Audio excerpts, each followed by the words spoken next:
Checkmate Lincolnites, welcome everybody to Solo ReacTalk. Today I'm going to be reacting to Were They Really Black Confederates, made on the Atun-Shei Films YouTube channel. If you guys want to check out my previous reactions to other Checkmate Lincolnites episodes or parts, remember the playlist card is going to be at the top here. Just click on it and you'll be able to access them. If you want to check out the original video as well as Atun-Shei Films YouTube channel, the links are going to be in the description below. Okay, let's start. 3, 2, oh, hold up. Okay. 3, 2, 1, go. Well, Billy Yank, this is sure shaping up to be a grand old Christmas time. Much better than the Christmas of 1862. All I got that year was dysentery. And in the spirit of the season, I got you something. Oh, a present. It's not a bomb, is it? No. It's a throwback to the old days. You remember, Christmases during the war. I know we normally give you Federals good Southern tobacco, but I heard you quit smoking recently, so... Wow, it's nicotine gum. That's actually really sweet, thank you. You know, I actually got you something too. It's way better than that chicory crap you guys drink.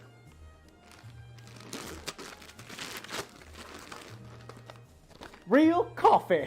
Thank you, sir. And I went ahead and brewed a cup so you could enjoy it right away. How awfully nice of you.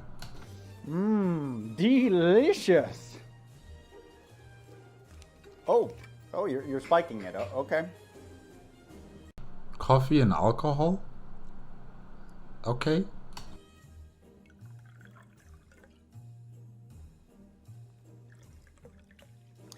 So that's a lot of booze. The whiskey purifies the excrement from the coffee. Much healthier that way.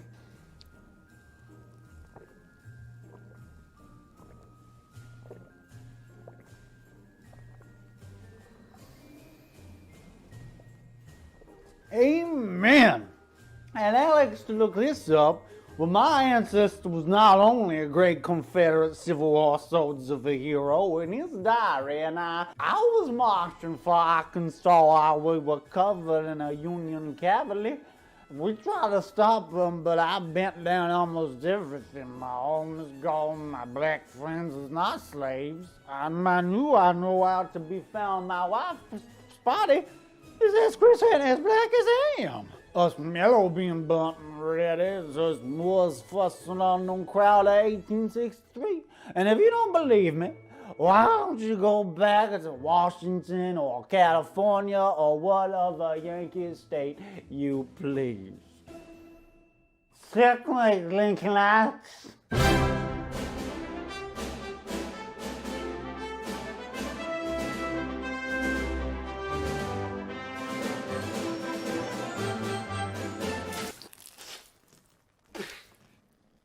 Come on, buddy. Sober up. We've got a new episode to film. Unless, of course, you're ready to finally concede that it was really about slavery after all. Never! It's so sad that Northerners still pretend the war was about slavery. They never want to talk about the tens of thousands of blacks who signed up to fight in the Confederate Army. Well, Tens of thousands of blacks who signed up to join the Confederate Army? Weren't they forced by their masters to join in the army? Because they were slaves, right? And what a slave would want to, join an army that will continue to perpetuate the same institution? No, they didn't join on their own accord. They didn't join under their own free will. They were forced because they were slaves. And if the master said that you guys must go onto the battlefield, then, they will go. Because they don't want to die. They don't want to be tortured. Yeah. Well, I don't know about Northerners, but historians have been perfectly willing to talk about black Confederates ever since that myth first originated in the 1970s. And they're in agreement. As the venerable Civil War historian Gary Gallagher put it, the Black Confederate movement, which, as I said earlier, is demented, is an effort to get the Confederacy right on race retrospectively. And you just need to stop that. Anybody who's trying to do it, just stop it. Stop it right now. That historian is a revisionist and a liar. Over 114,000 black Confederate soldiers died defending their homes and families from a mostly white Yankee army, as this Facebook meme clearly demonstrates. Okay, well, everything about that is wrong, but it is true that tens of thousands of black men did accompany Confederate armies and supported their war effort. It's just that, Don't say it. the majority of these men He's gonna say it. were slaves, Exactly. either impressed by the Confederate government to perform manual labor or brought by their wealthy owners to war to carry out menial tasks in camp, like... Wait a minute. He said majority. So the minority, I'm assuming those are like freed slaves, right? Why did they join the Confederate Army? Why were they fighting to continue this perpetuation of slavery? Or maybe there's another reason why the minority of those who were not slaves, joined up with the Confederate Army. I'm just wondering, why would they join? cooking, cleaning clothes, or transporting supplies and provisions. A few free black men enlisted in the Confederate Army as cooks, teamsters, and musicians, but they were certainly not soldiers. Their white brethren would have made that distinction abundantly clear to them. After all, for most of the war, it was forbidden by Confederate law for black men to serve as soldiers. Yes, in 1861, a law was passed in the Confederate Congress that banned slaves from enlisting. Supply issues were chronic, and the weapons were needed for white soldiers. Despite the eagerness of the black soldiers, a decision had to be made. Consequently, the black soldiers decided to aid the white soldiers in the camps, serving as clerks, cooks, mending clothing, as well as caring for the wounded and sick. Aid? They aided them? No. It's not about aid. They were forced to do this. This is not out of their own free will. They were forced because they were slaves. You're just making shit up now, aren't you? Yeah, you got me. Hey. Still, as a New Orleanian, you ought to know better. Here's a photograph of the 1st Louisiana Native Guard, a regiment of black Confederates who volunteered to serve in New Orleans in the spring of 1861. That's not the 1st Louisiana Native Guard. That's the 25th Regiment of United States Colored Troops, in a photograph taken in Philadelphia. That image, by the way, was subsequently used as a recruitment poster to try to encourage Northern blacks to enlist in the Union Army. But you are right. The 1st Louisiana Native Guard was an all-black militia unit in Confederate New Orleans. But they're the exception that proves the rule.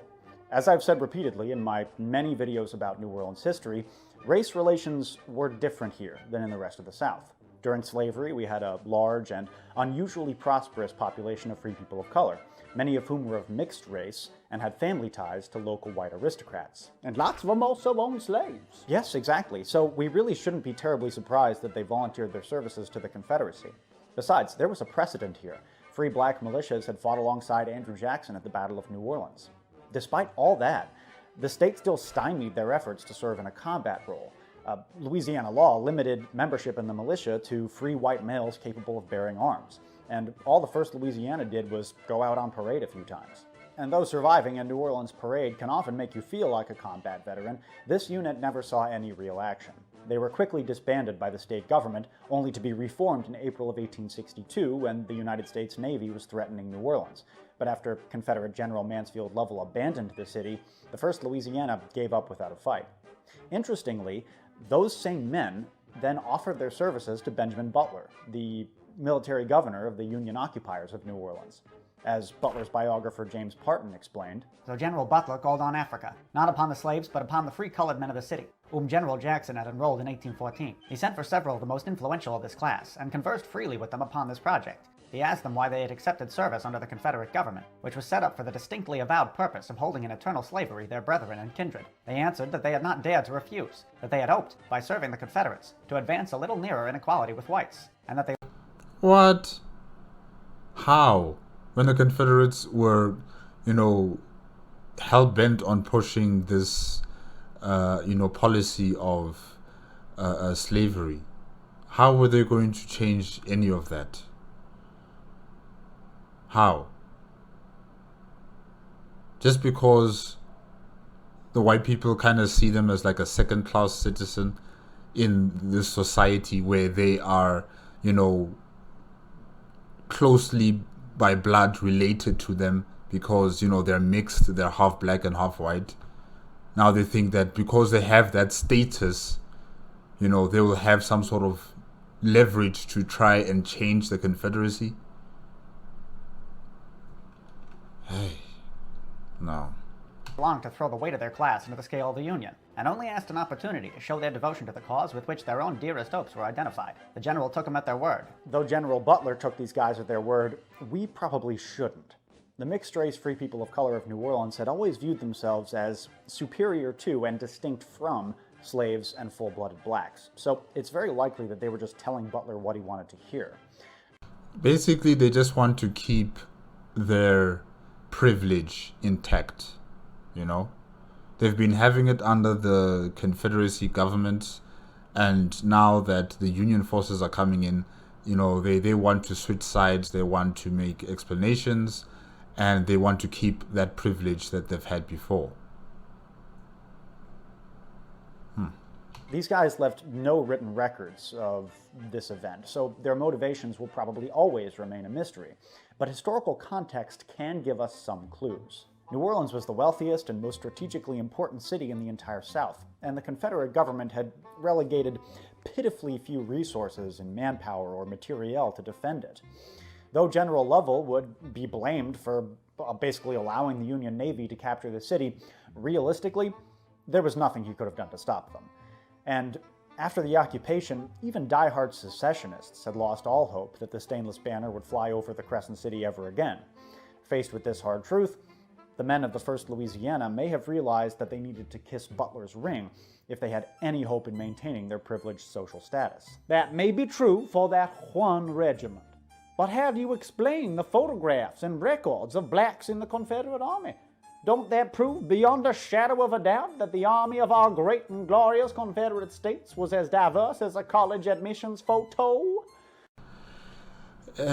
Pictures can tell 1,000 stories, but you'll never know what the true story is behind that picture.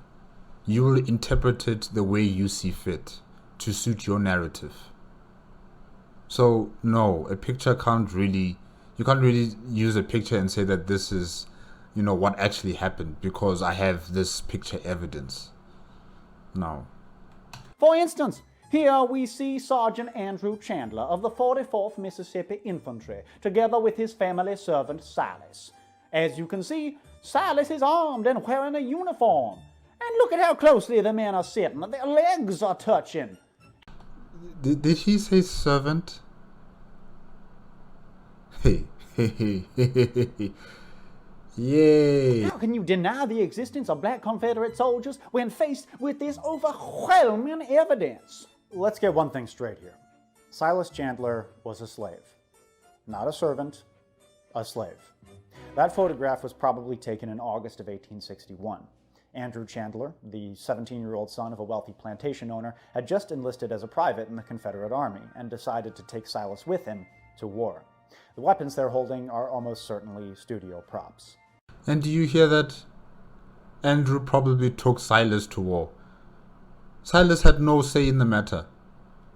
His thoughts mean nothing. If this 17-year-old boy wants his plaything to be with him on the battlefield, he will take him. Without even asking his side of the story, whether he wants to join him in this battlefield. There is no friend here, there is no servant, it's a slave. Silas was a slave. Andrew was the master. It was common for young volunteers after enlisting to have, tough guy photos taken of them. It was also common for plantation owners to take a slave or two with them to war. Many of those slaves wore some kind of uniform, just as they had done in the Mexican War.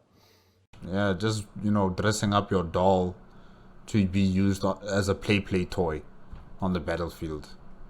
But you are right about one thing, Johnny. Their pose is unusual. Most soldiers who are photographed with their camp slaves place themselves in positions of unquestionable dominance. This one definitely feels more buddy-buddy. Exactamundo. This is because they were the best of friends. I bet Silas was just calculating. He was calculating how to survive in this situation. You know, how to be submissive, how to be less threatening to my master, how to be seen as a good black fellow, you know, as someone that he can trust. And when he has the opportunity, he will try to escape. So he's just calculating. He's being patient. He's keeping himself cool and collected. He doesn't want to expose his true emotions to his master, because the repercussions of such an action are dire. Silas was free to travel from the plantation in Mississippi to wherever Andrew was. Andrew wrote home on the 31st of August, 1862, that the Federals might take Silas. I greatly fear another raid. Don't let them catch Silas. Be sure to write when Silas gets home. Andrew was severely wounded at the Battle of Chickamauga. The doctors were prepared to amputate his leg, but Silas refused to allow them to perform the operation. Instead, he took a piece of gold to buy whiskey, which he used to buy a bottle of whiskey to bribe the surgeons for Andrew's release. He carried his master on his back and loaded him onto a boxcar bound for Atlanta and better medical care. The two remained friends for the rest of their lives. Friends. Well, that's bullshit, but it is true that after Andrew was injured at Chickamauga, Silas helped him get back to the family farm. Because he loved him. He may have. Ugh. He used the 4-letter word. Ugh. No, man. No. I still stand by my thoughts about Silas' actions. He's being very, he's calculating how to survive in this situation. He doesn't want to die. He doesn't want to be tortured. And protecting his master is one of the key points to that. Because if Andrews dies, he's probably going to die, or he's going to be tortured. I don't think he loved him. I don't think he saw him as a friend. He just did everything in the name of survival until an opportunity presents itself to him where he could escape, probably. Yeah. We don't know for a fact that he didn't. But I think a much more likely explanation would be Silas's love for his own wife and newborn son, who were enslaved back at the plantation in Mississippi. Now, I didn't even consider that. I did not even consider that he had a family and a child back at the farm. Now, that adds more impetus in protecting the master. Because if this master dies, what's going to happen to his family? What's going to happen to him? He didn't love this person. He's just making sure that his master is none the wiser of how he truly feels and his true emotions, and how much pain and suffering is gone through, only to be told by this 17-year-old child that you're going to be my close friend on the battlefield, fighting for the continuation of slavery. Hey. When you have the safety of your family to think about, then you do what your master says. If he says, come to war with me, you go. If he says, hold this shotgun and pose for a photo with me, you do it. If Silas had come home without Andrew, or, God forbid, escaped to the Yankees, who knows what would have happened to his family? We have basically no wartime records written by camp slaves themselves, so everything we know about them is filtered through the perspective of their masters. And even though stories of faithful slaves firing at Yankees or carrying their wounded masters back to safety were incredibly popular in Confederate newspapers, any close reading of our sources reveals that these masters were downright deluded about the extent of their bondsmen's loyalty. Camp slaves ran away all the time, especially when the Confederate Army was in enemy territory or operating in close proximity to United States forces. In the summer of 1864, during Jubal Early's raid of Pennsylvania, the slave of one Captain Robert Park escaped. Park later wrote that He must have been cast away or forcibly detained by some Negro worshiper, as he had always been prompt and faithful, and seemed much attached to me. like, He's too much attached to me. it never occurred to this man that his slave may have just been feigning his affections, biding his time, waiting for an opportunity to get the fuck out of there. You're derailing the conversation, Billy Yank. I don't deny that there were camp slaves. What I'm saying is that there were also black Confederate soldiers. Extraordinary claims require extraordinary evidence. Oh, I have evidence, namely the many photographs of black rebels at veterans events after the war. We even have records of their pensions. Yes, in the early 20th century, some former camp slaves did receive state pensions. But if you're going to use those pensions as evidence for the existence of black Confederates, then you're in for a shock. The pension applications make it very clear that these former camp slaves were not considered veterans, with lines like, "What was the number of the regiment in which your owner served?" The black men at Confederate veterans events were also former camp slaves. Again, it wasn't terribly unusual for camp slaves to wear uniforms. Oh, come on! You can't weasel your way out of this one. Do you not believe the sensible and true avouch of your own eyes? If we Confederates loved racism so much, why did we invite these black men to reunions? Why did we adorn them in medals and honors? It's right there in black and white. Okay, I don't know why they would do that. Yeah. Let's continue to listen. You know, Johnny, it's really amazing.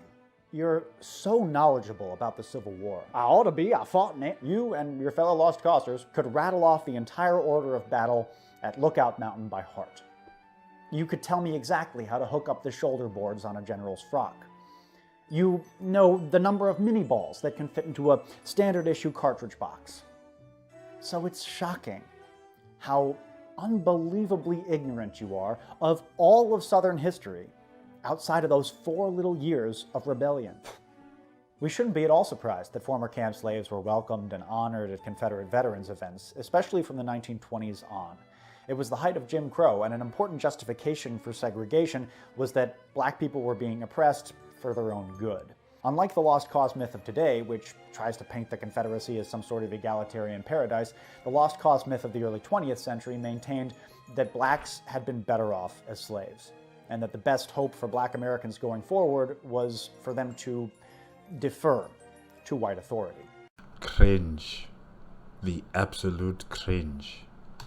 But during World War I, black Southern soldiers had been treated more or less as equals in Europe, and saw firsthand that a desegregated society was possible. Consequently, upon returning home, they aggressively fought for their rights. Many white Southerners fought back, both with violence and propaganda. Not every black Southerner was quite so radical. In fact, their politics were pretty neatly divided along generational lines.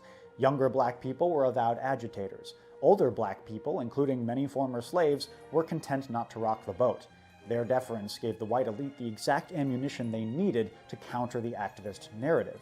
So when former camp slaves appeared at Confederate veterans events, they were placed front and center as ideal examples of well-behaved blacks. Speaking of pensions, a 1921 article in the Confederate Veteran magazine noted that A new feature in the pension appropriation of Tennessee makes an allowance for pensions to the faithful Negroes who were in the war with their masters and served them to the end. Doubtless other states of the South will make similar provision for their old Negroes, whose loyalty under the circumstances showed a fine sense of honor not apparent in later generations of the race. many of these black men also wanted to lay claim to the sense of martial masculinity that the white people of their generation enjoyed.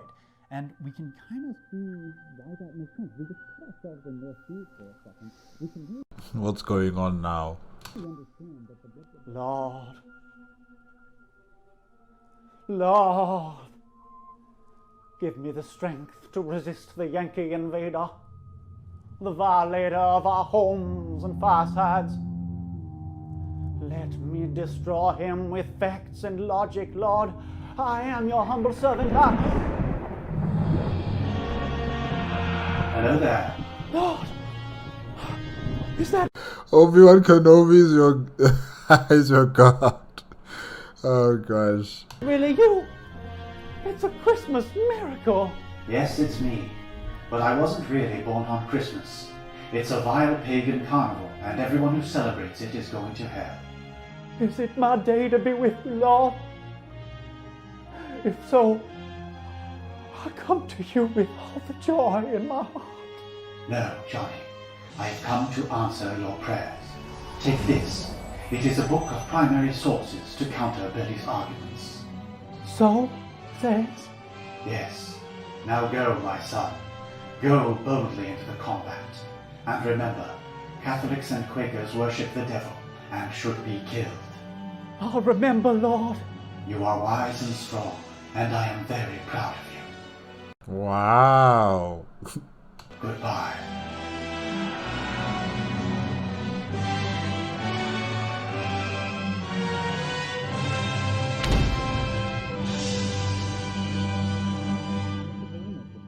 Faithful slave fit in neatly with the early 20th century's popular image of the Confederacy. This guy has no idea what he is talking about. There were black Confederates, and no, they weren't just cooks or camp hands. From most accounts I've read, they were riflemen. Sources. First, on account by Dr. Lewis Steiner, the inspector of the U.S. Sanitary Commission. In his diary, he described observing our brave boys entering Frederick, Maryland in the invasion of 1862. This morning, the rebel army began to move from our town. The most liberal calculations could not give them more than 64,000 men. Over 3,000 Negroes must be included in this number. These were clad in all kinds of uniforms. Most of the Negroes had arms, rifles, muskets, sabers, bowie knives, dirks, etc. They were supplied, in many instances, with knapsacks, haversacks, canteens, etc. Are we sure they were not just carrying these things for their masters? And were manifestly an integral portion of the Southern Confederacy Army. Steiner was right. Slaves were an integral portion of the Confederate Army.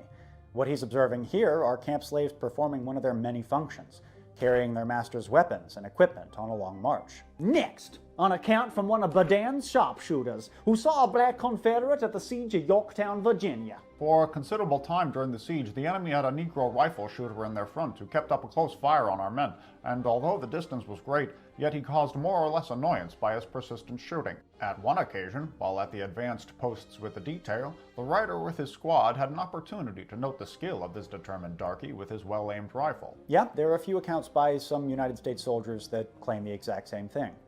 Even if they correctly identified these soldiers as black, which at the distances we're talking about is a big if, it still wouldn't prove the existence of black Confederate soldiers.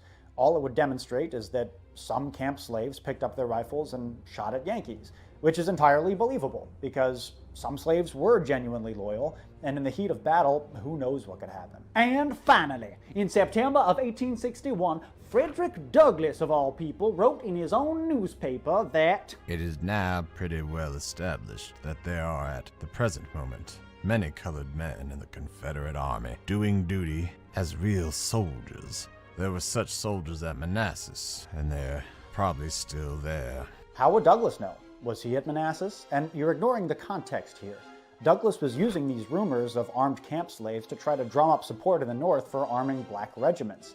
As he goes on to say in that same article, rising above vulgar prejudice, the slaveholding rebel accepts the aid of the black man as readily as that of any other. If a bad cause can do this, why should a good cause be less wisely conducted? We insist upon it that one black regiment in such a war as this is, without being any more brave and orderly, would be worth to the government more than two of any other, and that while the government continues to refuse the aid of colored men, thus alienating them from the national cause and giving the rebels the advantage of them, it will not deserve better fortunes than it has thus far experienced.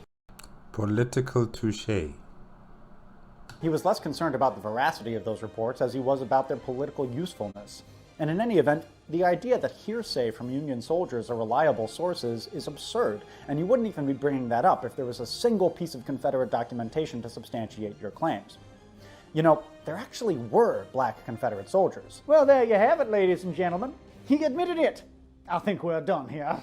But only after the Confederate Congress had allowed the military to enlist black soldiers in March of 1865, just 3 weeks before the surrender at Appomattox.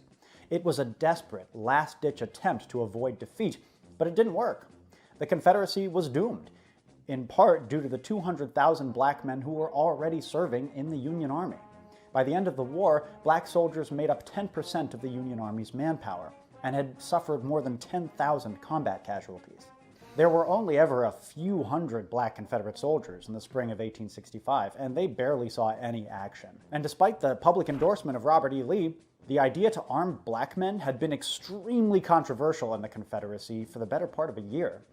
The idea was first proposed by General Patrick Cleburne, who wrote in 1863 that the measure will at one blow strip the enemy of foreign sympathy and assistance and transfer him to the South. It'll dry up 2 of his 3 sources of recruiting. It'll take from his Negro army the only motive it could have to fight against the South, and it will probably cause much of it to desert over to us. The immediate effect of the emancipation and enrollment of Negroes in the military strength of the South would be to enable us to have armies numerically superior to those of the North, and a reserve of any size we might think necessary. It would instantly remove all the vulnerability, embarrassment, and inherent weakness which result from slavery. Aha! A woke Confederate general.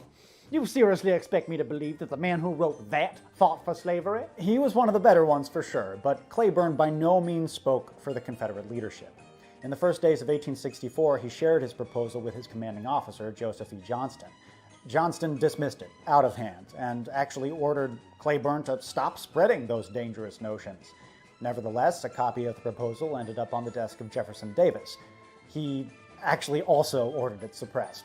But as the tide of war began turning against the South, Davis warmed to the idea and in November of 1864 presented a watered-down version of it to Congress. Congress was furious. They rejected it. But the whole thing sparked off this huge and incredibly divisive public debate. For many Confederates, arming blacks betrayed the very cause for which they were fighting. The moment you resort to Negro soldiers, your white soldiers will be lost to you. The day you make soldiers of them is the beginning of the end of the revolution. If slaves will make good soldiers, our whole theory of slavery is wrong. In my opinion. And these people are not fighting for the defense of slavery? The worst calamity that could befall us would be to gain our independence by the valor of our slaves instead of our own. The day that the Army of Virginia allows a Negro regiment to enter their lines as soldiers, they will be degraded, ruined, and disgraced. Of course, you'd think that in all of the Confederate records we have of the slave enlistment debate, including thousands of newspaper articles, somebody would have confirmed what Frederick Douglass and others had claimed, namely that there were already blacks serving as soldiers in the Confederate Army. But nobody did. To the contrary, they vehemently denied it. A Richmond war clerk named John Jones, who worked closely with the Davis administration throughout the war, had this to say about Northern rumors that there were black soldiers in the Confederate Army. This is utterly untrue. We have no armed slaves to fight for us. Yeah.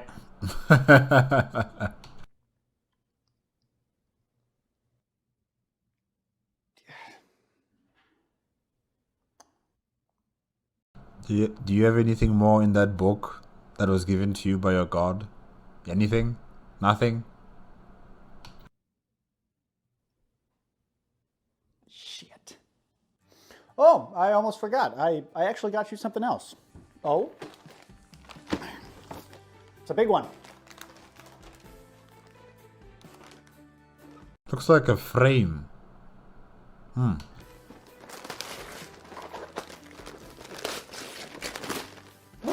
Oh Lord, do my eyes deceive?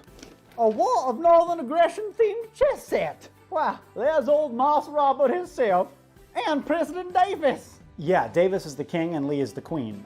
But, you know, Davis should really be the queen because of that whole rumor about how he was captured wearing one of his wife's dresses. Unfounded Oh. slander.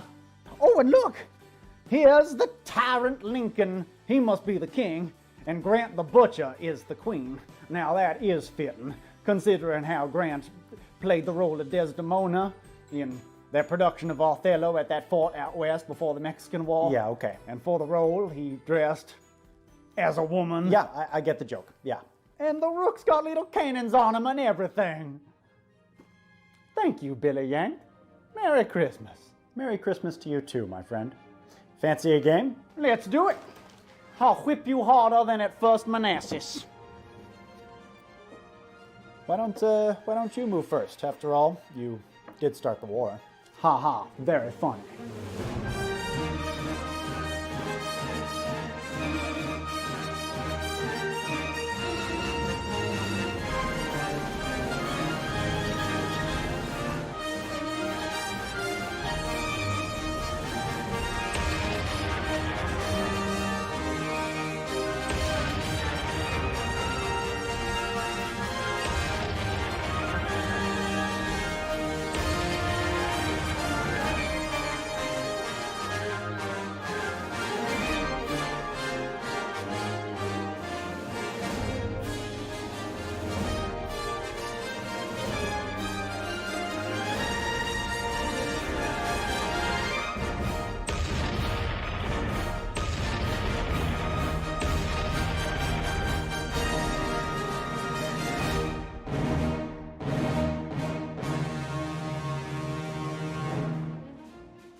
Okay, guys, yes, that is it with where the really black Confederates made on the Atun-Shei Films under the playlist Checkmate Lincolnites. Yeah, were they really black people in the Confederate Army? Yes, they were, but not in the way people think. You know, they weren't there on their own accord. They had no choice. They were brought there, in this battlefield by their masters because they were slaves.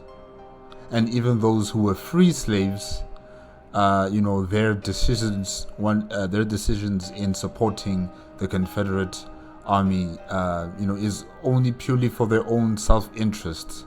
It's not necessarily for, the protection of the Confederacy government and the Confederacy way of life.